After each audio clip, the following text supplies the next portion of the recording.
Hello दोस्तों, स्वागत है हमारा आपका यूट्यूब चैनल में। चलिए देखते हैं आज मेंस्ट्रुएशन के लिए हम आज सर्कल को देखेंगे, यानी ब्रीथ। एकदम बेसिक से हम ब्रीथ को देखेंगे। और आपका अगर बेसिक कमज़ोर है ब्रीथ के बारे में, अगर आप नहीं जानते हैं कि सर्किल होता क्या है, तो इस वीडियो में आप बने रहिए। चलिए देखिए, ब्रीथ सबसे पहले हम चर्चा करेंगे किसका, ब्रीथ। देखिए इस तरह का एक ऐसे गोला होता है, इसको हम क्या कहेंगे, ब्रीथ कहते हैं। जैसे आप घर पे चूड़ी देखे होंगे तो चूड़ी को आप क्या कीजिएगा, चूड़ी को ब्रीथ कह सकते हैं। जो फुटबॉल होता है उसका अपना एक वॉल्यूम होता है, वो उसमें हवा हम भर सकते हैं। लेकिन चूड़ी हो गया, चाहे गोलाकार जो रेखांकित करते हैं, उस चीज़ को हम ब्रीथ बोलेंगे, ब्रीथाकार उसको बोलेंगे। और गोला अलग चीज़ होता है। तो देखिए ब्रीथ में होता क्या है, जैसे मान लीजिए कि आप यहाँ पे ये एक इसका सेंटर होता है, इसको हम बोलते हैं ओरिजिन यानी मूल बिंदु, यानी यहाँ से हम सेंटर लेते हैं। अब देखिए यहाँ से जैसे मान लीजिए कि ये जो ब्रीथ के चारों ओर जो तय की गई दूरी होता है, अराउंड जो ऐसे ऐसे घूमता है, इसको क्या बोलते हैं, ई है हमारा परिधि। यानी अगर ब्रीथ के चारों ओर जो हम दूरी तय करें उसको क्या बोलेंगे, परिधि। परिधि को अंग्रेजी में सर्कमफेरेंस बोला जाता है, या पैरामीटर भी आप बोल सकते हैं। अब देखिए ब्रीथ के परिधि पर जो ये केंद्र बिंदु से जाकर के रेखा जो टच करती है, उसको हम क्या बोलते हैं, इसका नाम है त्रिज्या। क्या नाम है, त्रिज्या। त्रिज्या को आर से रिप्रेजेंट करते हैं, डिनोट करते हैं। रेडियस होता है। अब देखिए यहाँ पे हम एक और फिगर बना रहे हैं, आप यहाँ पे इसको समझिए, ब्रीथ होता क्या है। देखिए अब यहाँ पे देखिए, ये हो गया आपका आर, सेंटर से आर हो गया मान लीजिए ओ और ए जो परिधि पे काट रहा है। और यहाँ से देखिए ये इधर भी एक ओ बी हो जाएगा। यानी ब्रीथ के केंद्र से जो त्रिज्याएं होती है उनकी दूरी आपस में क्या होती है, बराबर होती है। क्या होती है, बराबर होती है। ब्रीथ के केंद्र से त्रिज्या की दूरी आपस में बराबर होती है। इसके कुछ बेसिक फार्मूले हैं, आप उनको समझिए। ब्रीथ के चारों ओर जो एक चक्कर लगाएगा उसको क्या बोलेंगे, परिधि बोलेंगे। ये त्रिज्या है तो इधर भी त्रिज्या होगा। अब देखिए यहाँ पे आप समझिए, यहाँ से क्या है कि अब ये जो टोटली यहाँ से ए और बी है, तो इसको ए बी को हम बोलेंगे व्यास, यानी इसको बोलेंगे व्यास। इसको डी से सूचित करते हैं। ये हमारा होता है डायमीटर। क्या होता है, डायमीटर होता है। अब देखिए डायमीटर जो होता है, और ए और बी, यहाँ पे जो फिगर में आप सर्किल में डायमीटर देख रहे हैं, तो यहाँ पे ओ और ओ ए और ओ बी से मिलकर के ए बी का निर्माण हुआ है। तो डी बराबर होता है 2 × आर, यानी व्यास जो होता है वो त्रिज्या के दुगुने के बराबर होता है। व्यास क्या होता है, त्रिज्या के दुगुने के बराबर होता है। तो देखिए व्यास की अगर हम बात करें, सबसे इंपॉर्टेंट चीज आप समझिएगा, व्यास यानी डी जो होता है 2 × त्रिज्या, 2 × त्रिज्या, यानी 2 × आर आप लिख सकते हैं। व्यास बराबर होता है 2 × त्रिज्या। तो आप यहां से त्रिज्या का भी फॉर्मूला बना सकते हैं। तो देखिए फॉर्मूला त्रिज्या के लिए क्या हो जाएगा, दूसरा इसका त्रिज्या का फॉर्मूला क्या हो जाएगा, बिल्कुल बेसिक है। त्रिज्या आर बराबर क्या हो जाएगा कि देखिए 2 जो गुणा में था वो कहाँ चला आएगा, व्यास के बट्टे में आ जाएगा, यानी व्यास बट्टे 2, यानी हम इसको लिख सकते हैं व्यास को डी बट्टे 2। तो यहाँ से 2 फार्मूले आपके तैयार हुए, एक हुआ डी बराबर 2 × आर और एक हुआ आर बराबर डी/2। तो देखिए यहाँ से फार्मूले आप अगर लिखना चाहते हैं तो रफली हम यहाँ पे लिख देते हैं डी बराबर 2 × आर और आर बराबर हो गया डी/2। अब देखिए इस फार्मूले को आप याद कर सकते हैं। अगर नहीं समझ में आ रहा है तो ऐसे आप समझिए, अगर ब्रीथ का त्रिज्या दे देगा और कहेगा कि व्यास बताइए, तो आप उसको 2 से गुणा कीजिए, क्योंकि दुगुना होता है। जैसे मान लीजिए कि हम यहाँ पे एक क्वेश्चन लिख रहे हैं, अगर इसमें कह दे कि त्रिज्या, जैसे मान लीजिए कि व्यास दे दे, व्यास अगर दे देता है इसका, डी अगर दे देता है मान लीजिए 14, डी का दे देता है 14, इसमें अगर त्रिज्या आपसे पूछ दे, त्रिज्या पूछ दे तो आर, तो 14 का आप 2 का आधा कर दीजिए, 14/2, यानी ये कितना हो जाएगा, 7 सेंटीमीटर हो जाएगा। क्या हो जाएगा, 7 सेंटीमीटर हो जाएगा। अगर आपको 7 सेंटीमीटर त्रिज्या दे दे, आप व्यास पूछ दे, तो आप उसमें 2 से गुणा कर लीजिए। अगर मान लीजिए इसी प्रश्न को अगर इसमें हम ऐसे कह दें कि अगर त्रिज्या दे दे हमारा, त्रिज्या इन रेडियस हमारा दे दे कितना, 7 सेंटीमीटर, और आपसे क्या पूछने लगे, व्यास पूछने लगे। क्या पूछने लगे, व्यास पूछने लगे, तो डी का फॉर्मूला आप लगा दीजिए 2 × आर, यानी आपका हो जाएगा 2 और आर का वैल्यू 7, यानी कितना आ रहा है, 14 आ रहा है। तो आप किस निष्कर्ष पे पहुंच पा रहे हैं कि जो त्रिज्या हम निकाल रहे हैं तो व्यास को आधा कर दे रहे हैं, और जब हम व्यास निकाल रहे हैं तो त्रिज्या को क्या कर दे रहे हैं, दुगुना कर दे रहे हैं। तो आप सिंपल सा बात समझिए कि जब व्यास दे देगा, त्रिज्या पूछेगा, अगर मान लीजिए कि व्यास 14 दे दिया, त्रिज्या पूछ रहा है, तो आप क्या कीजिएगा, 2 से भाग कर दीजिए। अगर आप त्रिज्या दे देगा, आप व्यास पूछेगा, तो आप क्या कीजिए, दुगुना कर दीजिए। अगर 7 है तो 14 हो जाएगा, 28 है तो 56 हो जाएगा। तो आई होप इस बात को आप समझ पा रहे होंगे। फिर हम इसके नेक्स्ट लेवल जो क्षेत्रफल निकालना होता है उसको समझेंगे। क्षेत्रफल कैसे निकलता है, आप वीडियो में बने रहे। क्षेत्रफल को हम कैसे निकालते हैं उसको देखेंगे। क्षेत्रफल देखिए, वृत्त का बहुत ही मतलब बेसिक है। वृत्त अगर आप पढ़ रहे हैं तो वृत्त के लिए मान लीजिए बेलन आपको पढ़ना है, बेलन के बाद मान लीजिए आपको गोला पढ़ना है। गोला हो गया, चाहे जितने भी रेडियस वाले क्वेश्चन होते हैं उसमें आपको ये देखने को मिलेंगे। गोला के बाद आपका शंकु हो गया, ये सब में रेडियस का काम आता है। तो आप समझ गए होंगे। देखिए अब यहाँ पे कुछ आप फार्मूले नोट कर लीजिए।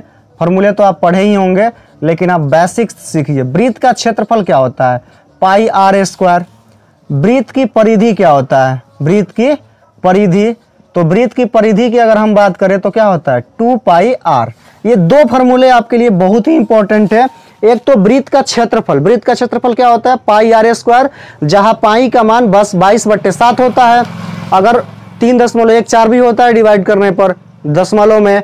और वृत्त की परिधि क्या होता है, 2 पाई आर। आपको दोनों ही फार्मूले से आपको इस पे क्वेश्चन पूछता है, जहां पाई का वैल्यू आपको कितना देना है, 22 कितना देना है, 7 देना है, 22/7 देना है। तो मैं एक प्रश्न आप लिखता हूं और आप उसको समझिए।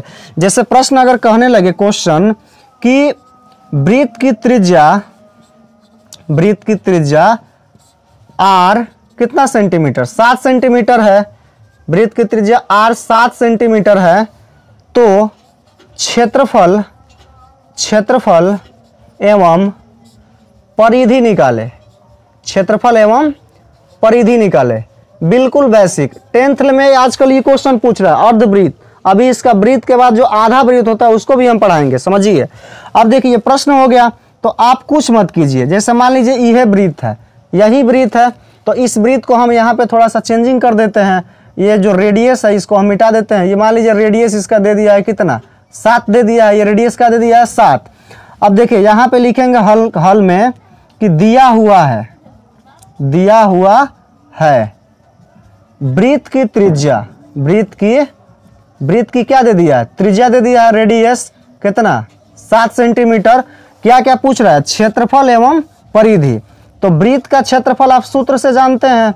वृत्त का क्षेत्रफल क्या होता है, पाई आर स्क्वायर। पाई का मान 22/7 और रेडियस कितना होता है, 7 सेंटीमीटर। और इसका स्क्वायर कर लीजिए, ये हो जाएगा 22/7 और ये 7 सेंटीमीटर गुणे 7 सेंटीमीटर। कितनी बार लिखेंगे, 2 बार। एक बार और समझ लीजिए आप, अगर आप नहीं समझ पा रहे हैं तो पाई का मान क्या होता है, पाई आर स्क्वायर होता है सूत्र, ये वृत्त का क्षेत्रफल। तो पाई हो गया 22/7 और रेडियस क्या है, आर स्क्वायर। तो 7 गुणे 7, ये 7 और 7 से क्या कीजिए, इसको काट दीजिए। और 22 और 7 में आप गुणा कीजिएगा ना, तो 154 सेंटीमीटर स्क्वायर आएगा। उसके बाद हम परिधि निकालना सीखेंगे। तो परिधि कैसे निकलता है देख लीजिए। वृत्त की परिधि होता है 2 पाई आर। तो 2 हो गया। पाई का वैल्यू आपको पता है 22/7 और रेडियस कितना है 7। 7 से 7 कैंसिल, यहाँ पे 22 गुणे 2 बचेगा, यानी आपका 44 सेंटीमीटर आ जाएगा। तो आप जब रेडियस दे देगा तो क्षेत्रफल एवं परिधि वृत्त का निकाल लीजिएगा। फिर आप कभी कभी टाइप नंबर 2 में क्वेश्चन कैसे पूछता है, आपको कह देगा कि वृत्त की परिधि दे देगा, पूछेगा कि त्रिज्या क्या है। वृत्त की परिधि दे देगा और पूछेगा कि त्रिज्या क्या है। तो उसको भी आप देख लीजिए। वृत्त की परिधि दे देगा और त्रिज्या पूछेगा, तो उस टाइप के भी क्वेश्चन को देख लीजिए। अगर आप इसको स्क्रीनशॉट लेना चाहते हैं तो स्क्रीनशॉट आप कर सकते हैं। बहुत ही बेसिक चीज हम बता रहे हैं आपको। अगर आप हमारे चैनल पर नए हैं तो चैनल को सब्सक्राइब कीजिए और अपने दोस्तों में शेयर कीजिए। चलिए इसका टाइप नंबर हम कितना देखते हैं। टाइप नंबर 2, वृत्त का क्षेत्रफल से संबंधित प्रश्न और वृत्त की परिधि से संबंधित प्रश्न आप इस वीडियो में देख रहे हैं और वीडियो में बने रहें। देखिए अभी हम आपको बताएंगे कि वृत्त की परिधि अगर दे देता है तो वृत्त की परिधि दे देगा तो रेडियस कैसे निकलेगा। तो देखिए वृत्त की परिधि अगर दे देता है तो रेडियस कैसे, हम आर कैसे निकालेंगे। जैसे मान लीजिए कोई क्वेश्चन यहाँ पे है कि वृत्त की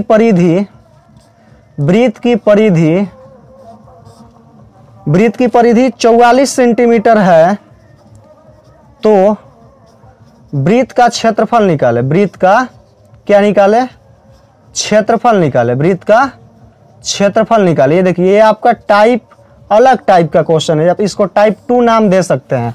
वृत्त का परिधि दे दिया है, क्या दे दिया है, परिधि। आप पूछ कर रहा है आपसे क्षेत्रफल, क्या पूछ रहा है, क्षेत्रफल पूछ रहा है। तो समझिए, सबसे पहले आप समझिए क्षेत्रफल निकालने के लिए फॉर्मूला क्या होता है, पाई आर स्क्वायर। यहाँ पे आर आपको पता है, नहीं पता है, तो आर नहीं पता है तो आप वृत्त के परिधि से आर निकालिए। तो देखिए वृत्त का परिधि से हम आर कैसे निकालेंगे। सबसे पहले जब इसको हल करना है तो हल करते समय हम लिखेंगे वृत्त की परिधि, वृत्त की परिधि, वृत्त की परिधि। और वृत्त के परिधि क्या होता है, दिया है 44 सेंटीमीटर। अब वृत्त के परिधि यहाँ आप रख लीजिए 2 पाई आर होता है और 44 सेंटीमीटर। 2 और पाई का वैल्यू 22/7 और आर और इधर हो जाएगा 44 सेंटीमीटर। हमको आर क्या करना है, निकालना है। आर क्या करना है, निकालना है। 2 पाई आर एक तरफ कर दिए और जो उसका वैल्यू है उसको एक तरफ कर दिया है। अब देखिए इसको, यहाँ पे लड़कों को बहुत कंफ्यूजन होता है। यहाँ पे आपको भी, अगर आपका बेसिक अच्छा नहीं है तो आपको कंफ्यूजन होगा। जो ये 7 होता है ना, कहाँ भेजे, ये ऊपर है तो नीचे जाएगा, ये कंफ्यूजन आपको बना रहता है। तो आप इस कंफ्यूजन को दूर कीजिए। देखिए सबसे पहले क्या कीजिएगा कि 44 सेंटीमीटर और नीचे है ना, आज बताइए आदमी हमेशा नीचे में रहता है नहीं, उसका अगर स्थिति बदलेगा तो ऊपर भी जाता है। तो इसका अगर जगह हम चेंज करेंगे तो नीचे वाला कहाँ जाएगा, ऊपर जाएगा। और फिर जो दोनों ऊपरा है 22 × 2 तो 44 है ना होता है, वो कहाँ चला आएगा, नीचे। और 44 को काट देगा तो रेडियस कितना आ गया, 7। अब देखिए आपका आधा से अधिक काम हो गया। और इस प्रश्न में पूछ क्या रहा था, ये रेडियस 7 हो गया, निकल गया। और प्रश्न में पूछ रहा था वृत्त का क्षेत्रफल निकाले। तो वृत्त का क्षेत्रफल देखिए, वृत्त का क्षेत्रफल, वृत्त का क्षेत्रफल होता क्या है, पाई आर स्क्वायर यानी 22/7 और आर का मान 7 सेंटीमीटर है तो इसका स्क्वायर कर दीजिए। यहाँ पे ही हम बना देते हैं 22/7 और इसको कितनी बार लिखेंगे, 7 सेंटीमीटर गुणे 7 सेंटीमीटर। 7 से 7 कट जाएगा, 22 × 7 = 154 सेंटीमीटर स्क्वायर। देखिए वृत्त से संबंधित जो क्वेश्चन पूछ रहा है इसी टाइप का आपका प्रश्न पूछेगा। कभी कहेगा कि क्षेत्रफल दे देगा और क्षेत्रफल दे के त्रिज्या पूछता है। तो आई होप इस वीडियो से आपको कुछ सीखने को मिला होगा। तो अगली वीडियो में हम इसका टाइप नंबर 3 लाएंगे, टाइप नंबर 4 लाएंगे, कुछ क्वेश्चन बुक से भी कराएंगे और फिर अर्ध